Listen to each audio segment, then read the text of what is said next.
بظاہر اس وقت یہی لگ رہا ہے کہ عوام دوست بجٹ دینے کا پلان ہے۔ پی ڈی ایم حکومت یہ مکمل فیصلہ کر چکی ہے کہ وہ زیادہ سے زیادہ عوام کو خوش کرنے کے لیے اس بجٹ میں منصوبے رکھے گی، جس کے نتیجے میں ظاہر ہے آئی ایم ایف ناراض ہو جائے گا اور نواں جائزہ مکمل نہیں ہوگا اور 30 جون کو اس قرض پروگرام کی مدت ختم ہو جائے گی اور پھر حکومت کو یا تو نیا آئی ایم ایف پروگرام لینا پڑے گا جب 1 جولائی آ جائے گا، اور اس کے لیے ظاہر ہے ری نیگوشیٹ کرنا پڑے گا آئی ایم ایف سے، اور پھر اس ری نیگوشیشن کے سلسلے میں آئی ایم ایف کی نئی شرائط کا سامنا کرنا پڑے گا،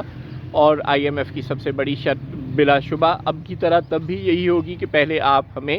یہ گارنٹی لے کر دیں گے کہ آپ نے جو بیرونی ادائیگیاں کرنی ہیں اس کے پیسے آپ کے پاس موجود ہیں۔ اب وہ ہم بیرونی ادائیگیوں کی جو گارنٹیاں ہیں وہ اپنے دوست ممالک سے کیسے حاصل کریں گے؟ اب بھی اسحاق ڈار صاحب کو آئے ہوئے تقریباً 6-7 ماہ ہو چکے ہیں، لیکن وہ سعودی عرب سے، یو اے ای سے اور دیگر دوست ملکوں سے بیرونی ادائیگیوں کی گارنٹیاں حاصل کرنے میں ناکام رہے ہیں، تو ظاہر ہے آئندہ بھی وہ اتنی جلدی اور اتنی آسانی سے یہ گارنٹیاں حاصل نہیں کر پائیں گے۔ اگر وہ عوام دوست بجٹ دے دیتے ہیں، یعنی anti I M F program budget دے دیتے ہیں، تو اس کے بعد جو بیک لیش آئے گا اس کو سنبھالنا حکومت کے لیے ممکنہ طور پر خاصا مشکل ہو سکتا ہے۔ اس وقت جب پاکستان کے پاس بیرونی ادائیگیوں کے لیے پیسے نہیں ہوں گے، آئی ایم ایف بھی ہماری مدد نہیں کر رہا ہوگا، دوست ممالک بھی ہماری طرف نہیں دیکھ رہے ہوں گے، تو پھر سیکیورٹی اسٹیبلشمنٹ کیا کرے گی؟ پھر security establishment P D M کو کس طرح سپورٹ کرے گی؟ یعنی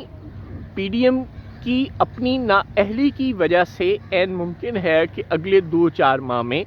سیکیورٹی اسٹیبلشمنٹ کا اور پی ڈی ایم کا پھڈا شروع ہو جائے، بالکل اسی طرح جس طرح جناب عمران خان صاحب کی حکومت کی نااہلیوں کی وجہ سے باجوہ رجیم کا اور عمران رجیم کا آپس میں پھڈا شروع ہوا تھا۔ یاد رکھنا چاہیے ہمیں کہ پی ڈی ایم نے کوئی بوٹ پالش کر کے، جیسا کہ عمران خان صاحب الزام لگاتے رہے ہیں، جنرل باجوہ کو رام نہیں کر لیا تھا۔ عمران خان صاحب جب ملک کو سنبھالنے میں ناکام نظر آ رہے تھے تو سیکیورٹی اسٹیبلشمنٹ دل برداشتہ ہو گئی تھی اور مجبوراً اس نے اپوزیشن کی طرف دیکھنا شروع کر دیا تھا اور حکومت کے گرد گھیرا تنگ کرنا شروع کر دیا تھا۔ بین ہی اس طرح اس وقت شہباز حکومت کو جنرل عاصم منیر اور ان کے ساتھیوں کی 100% سپورٹ حاصل ہے، اور عمران خان صاحب کو سیکیورٹی اسٹیبلشمنٹ پوری قوت کے ساتھ کرش کرنے پر آمادہ نظر آ رہی ہے۔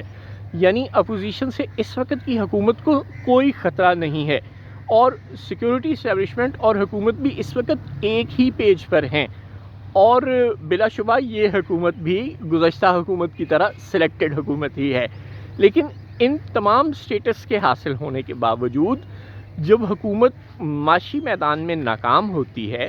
تو سیکیورٹی اسٹیبلشمنٹ مجبور ہو جاتی ہے کہ اس کے پیچھے سے اپنا ہاتھ نکال لے۔ لہٰذا یہی ہونے والا ہے۔ اب یا تو اس حکومت کے پاس 2 حل ہیں، یا تو یہ کہ وہ اسمبلیاں توڑ دے، بجٹ اناؤنس کرنے کے چند ہفتے بعد وہ اسمبلیاں توڑ دے اور الیکشن میں چلی جائے اور کوشش کرے کہ ملک کے ڈیفالٹ کرنے یا ملک کی بری معاشی صورتحال کا زیادہ سے زیادہ جو الزام ہے وہ نگران حکومت پر آ سکے، اور پی ڈی ایم کہہ سکے کہ دیکھیں جی جب تک ہم تھے، جب تک ڈار صاحب کرسی پہ بیٹھے تھے، تب تک تو ملک ڈیفالٹ نہیں کیا، تب تک تو راوی چین ہی چین لکھتا تھا، اب اگر کچھ ہو رہا ہے تو اس کا قصور نگرانوں کا ہے، ہمارا نہیں۔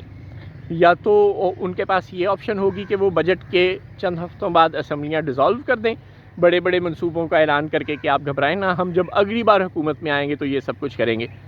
اور یا پھر یہ ہوگا کہ وہ بجٹ دینے کے بعد موجود رہے کرسی پہ،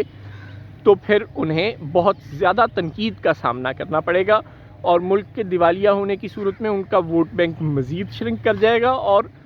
سیکیورٹی اسٹیبلشمنٹ مجبور ہو جائے گی